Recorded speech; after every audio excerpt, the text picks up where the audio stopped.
Hey everyone, top 3 places you can't go and people who went anyways, part 4. Have you guys seen it? Because we haven't. All right, let's jump into it. Today I'm going to share with you 3 progressively more insane stories about people who went to forbidden locations and what happened to them. Spoiler alert, it didn't end well. But before I get into today's stories, if you're a fan of the strange, dark, and mysterious delivered in story format, then you've come to the right channel, because that's all I do, and I upload 3, 4, even 5 times every week. So if that's of interest to you, please tear out the last chapter in every one of the like button's books. Also, please subscribe to this channel. You'll never know the conclusion, you bitch. Any of my weekly uploads. All right, let's get into today's stories. That's messed up. As someone who enjoys reading, that's a sin. That's so cruel. Imagine putting all that time and effort into a book to just never know how it ends. That's what I'm saying. That's why it's cruel. That sucks, I guess. February 27, 2015, 18-year-old Dalen Pua was visiting his grandmother on the Hawaiian island of Oahu. Dalen, who was a Hawaiian native himself, didn't spend much time in Oahu with his grandmother, and since he was here, he figured he would do the one thing he had always wanted to do, which was to climb the island's very famous and very illegal Haiku stairs, or better known as the Stairway to Heaven. These stairs were a very narrow, rusty, not well-maintained, 4,000 step staircase. How did someone build this thing? Way up the side of this Hawaiian mountain. It was built during World War II by the United States Navy because they wanted access to the top of this mountain where they had a secret radio station. After the war was over, instead of demolishing the steps, they allowed people to walk up and check out the view. But it was so dangerous and it was not well maintained that they eventually closed it to the public starting in 1987 and literally put a fence up and even put guards. They couldn't have like fixed it going in. But Dalen really wanted couldn't to have do this. removed So some of it, so it was impossible to do. Thinking about hopping the fence and making the hike, and his grandmother's like, "That's a horrible idea. Not only is it dangerous, but they're going to fine you thousands of dollars if they catch you doing that."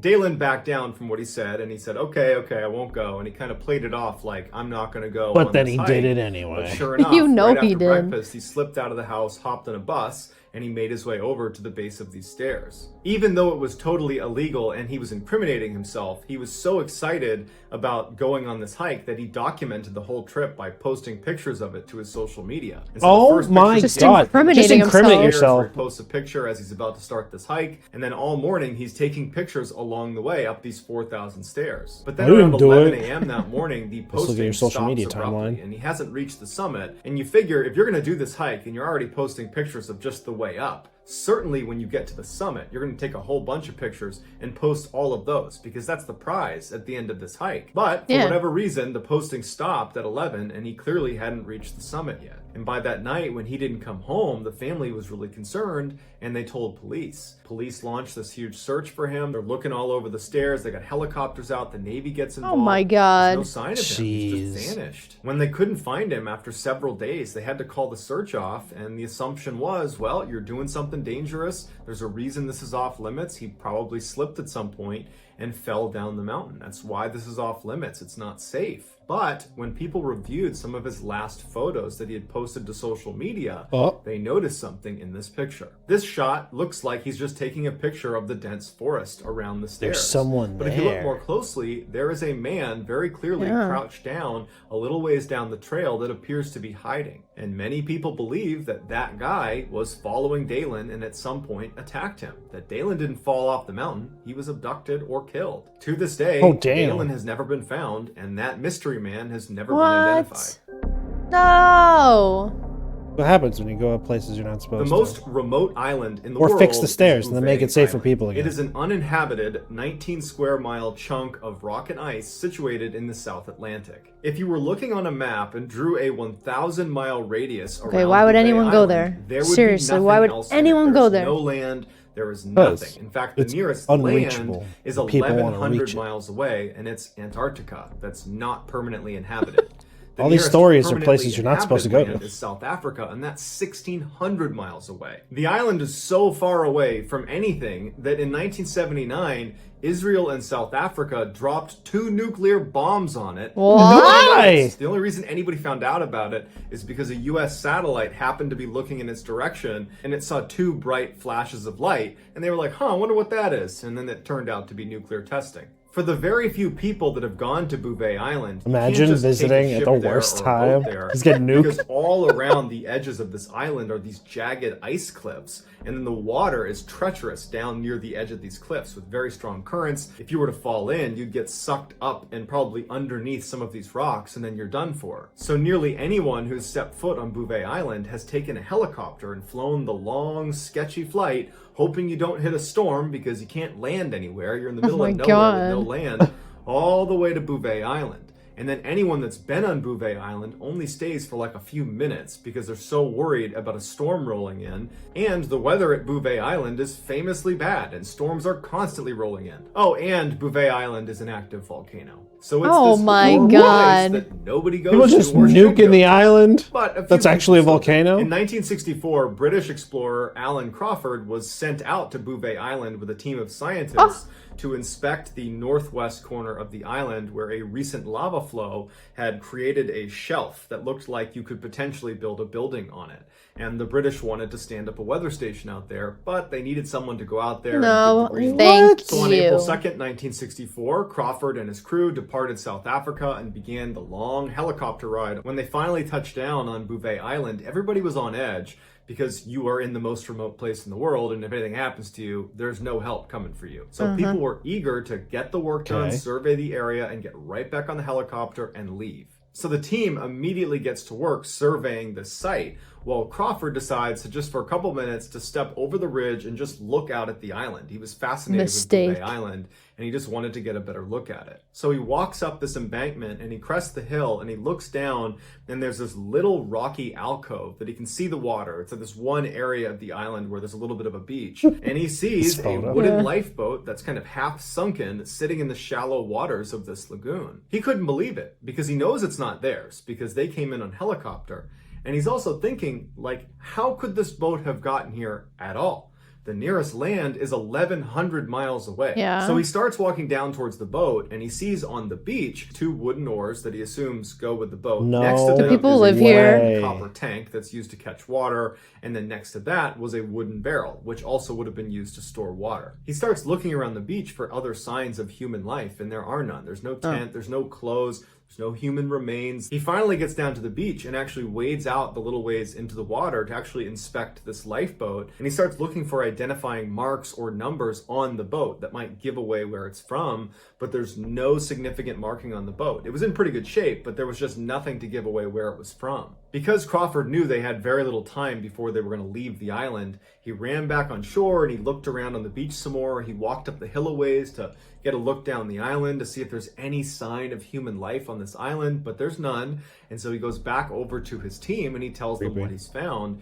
But his team is so focused on getting this survey done. Shut the fuck up. But they don't really care about this lifeboat. Yeah. And they say, you know what, it probably washed up from some shipwreck or something. There's probably some explanation for it. Let's just get this done and get out of here. Yeah. Crawford feels a little bit frustrated because he's fascinated by what he's just found, and he wishes You're gonna get everybody killed. Seriously. So he just walks back over the hill and he takes his camera out and he takes a picture of the lifeboat. Oh, After wow. that, he hopped in the helicopter, flew back to South Africa, and he showed this picture to his superiors, and he was hoping they would launch some sort of investigation to see who was out there. But much like his team, who didn't care when they were already at Bouvet Island, his superiors, who were thousands of miles away from Bouvet Island, just didn't care very much about some random lifeboat on some random island in the middle of nowhere. But 2 years after Crawford's expedition, another crew was sent out to Bouvet Island to survey the lagoon where this lifeboat was found, and the crew would report that they found the lagoon, but there was no boat, there was no barrel, there was no copper tank, there was no oars, there was nothing. It was as if it was never there. So while we don't know how the boat got there or how it left or who was on the boat and where they went, what we do know is at some point, some poor soul or souls were trapped on the most isolated and wretched island in the entire world. Yikes. Yeah. They were like, in Central maybe we Texas shouldn't stay lies here, a actually. stunning natural wonder called Jacob's Well. It's this beautiful clear water spring that every summer when the weather gets really hot in Texas, people converge on Jacob's Well and enjoy swimming in the water. But it's not just for casual swimmers trying to avoid the heat. It's for daredevils that strap scuba gear Oh on my and God, dive here we go down through again. Jacob's Another well through a underwater 10-foot adventure. wide shaft that God leads damn it. to one of the most intricate and dangerous underwater cave systems in the world. Jacob's well is broken up into 4 chambers. As you move from chamber 1 to 2 to 3 to 4, it gets harder and harder to squeeze through the narrow spaces. And each of the Yeah. chambers gets smaller and they get darker because you're losing sunlight, and they just become overall much more difficult to navigate the deeper you go. Yeah, just Imagine you put on scary your scuba gear and you hop into deadly. Jacob's well and you start swimming straight down. Now there's going to be what looks like the floor of the well, and then at the center of it is a 10-foot wide shaft that goes straight down. And if you swim down through that, you're going to reach the first chamber, which sits at about 30 feet and goes all the way down to 55 feet. In that first chamber, the sunlight still hits, so there's algae, there's wildlife, and it's where rookie scuba divers will spend their time in Jacob's well. At the bottom of the first chamber is another shaft opening, but it's more narrow than the very first one you went through. And that shaft, that tunnel, is actually what makes up the second chamber. And it brings you down all the way to 80 feet. So from 55 feet to 80 feet, you are in the second chamber, and it's basically a tube. Any diver that's going to be in Jacob's well has to be aware when you are in the How do you second turn chamber around? on your ascent to not go down the false chimney. The false chimney is this opening that looks exactly like the main exit out of the second chamber into the first chamber. No. But it's not. It's a dead end that loops around before you hit a wall, and you got to go all the way back out. So hopefully you have enough air at that point. Oh my The God. second chamber attracts novice scuba divers and intermediate scuba divers. You still have light coming in, but it's definitely more tight, it's more claustrophobic, and because of that false chimney, it's a little bit more hazardous going into the second chamber. If you continue down past the 80-foot mark, which is the bottom of the second chamber, there is a very tight squeeze that you can barely get through with your tanks on that will bring you into a very small room that is the third chamber. Thank At this you. point, the sunlight is gone. Why? And there's all Why this do people silt and do loose this for gravel inside of the fun? third chamber that if your fin so much as knocks it, it will float into the water and then it will blind you. The third chamber is only from 80 feet to 90 feet, so it's only 10 feet of water. Generally speaking, you only see expert divers going into the third chamber. At the bottom of the third chamber is this heavy metal grate that sits over this tiny little opening, and that is the opening to the infamous fourth and final chamber. Oh, of it just Jacob's keeps well. going. No one Okay. can describe what it looks like inside of the fourth chamber because one, as soon as you go in there, it's impossible not to kick up a ton of silt. So you're going in blind. But two, anyone that has attempted to go into the fourth chamber and maybe has been successful has died. There are literally divers that are deceased inside of the fourth chamber. And after about a dozen people died trying to get into that fourth chamber, dozen? they finally just sealed it up. But if you were to pry open that gate and go into the fourth chamber, you would have to remove your air tanks, push them into the fourth chamber, and then you'd have to wriggle your way through while keeping the mouthpiece in your mouth into the fourth chamber that, again, we don't even know. Why? In 1983, 24-year-old college students Richard Patton and Clark McConnell entered Jacob's Well around 8:30 p.m. They were both experienced scuba divers. They were in an advanced scuba diver class with all the certifications Oh, for wow. that. They had An dove advanced Jacob's class. Well before, and they wanted to check out the fourth chamber. They got in the water, they went through that initial shaft into the first chamber, they continued into the tunnel that was the second chamber, they wriggled their way into the third chamber, and they reached the gate. Using some equipment they brought with them, they were able to pry open this gate, and Richard Patton was the first one to go into the fourth chamber. He removed his tanks and pushed them inside of this opening, and then he began headfirst to slither inside of this fourth chamber opening while Clark waited. And Clark would later say that as soon as Richard had pushed his way and had actually made it into the fourth chamber, Richard comes screaming up back out of the fourth chamber. And Clark realizes that he doesn't have a mouthpiece in. He doesn't have scuba tanks on. Richard is desperately trying to wriggle his way out on a breath hold because he's dropped his tanks, and he's reaching for Clark to help him get pulled through this hole, and he can barely get out of this hole. And as soon as he gets free, Clark takes his mouthpiece off and he jams it into Richard's mouth. And so they begin buddy breathing. One guy breathes while the other guy holds his breath, and then they reverse that back and forth, back and forth. That's not something you would do on a dive for a long period of time. It's an emergency procedure, and you need to get to the surface as soon as you can. So the pair calms down, they're buddy breathing, I'm a little and they're stressed making their way now. back up. They're leaving the equipment that they lost in the fourth chamber, and they're kicking their way up, and they get back into the third chamber. They make their way up into the second chamber. They're kicking it out, and then their heads hit the wall. No! They realized they'd gone down the my false chimney, God. And what's even worse is they hear that awful ka-tung, which means you have no air in your tanks. Clark, who had taken a full breath before this had happened, he immediately turns and starts swimming and manages to get out of the false chimney and makes it to the surface before he drowns. But Richard wasn't as lucky. His final few moments were spent in total darkness with silt kicked up all around him. He's got no air, he's got no idea where to go, and he's desperately trying to swim up, but he keeps hitting the wall of the false chimney before ultimately drowning. When recovery divers went down to retrieve his body, they found him jammed up at the very end of the false chimney. So that's gonna do it, guys. I hope you enjoyed today's What stories. the Let me know fuck, in the comments dude? what you Come thought. on.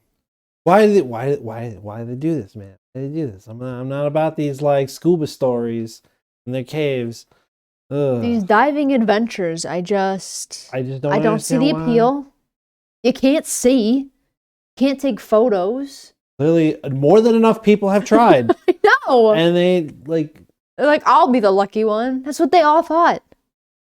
Oh my goodness. I know we get a lot of our scuba stories from here. I'm curious how many other scuba stories are out there that are just as bad. Yeah. Or if there are some that are successful. Yeah, like let us know if you know any other scuba stories that we should check out, because at this point I don't like it, but I'm interested. I am pretty fascinated, yeah. Okay. Well, thanks so much for watching. If you like what you saw, please subscribe. If you have any suggestions, leave them in the comments, and we'll see you in the next one. Yeah, see ya. Bye.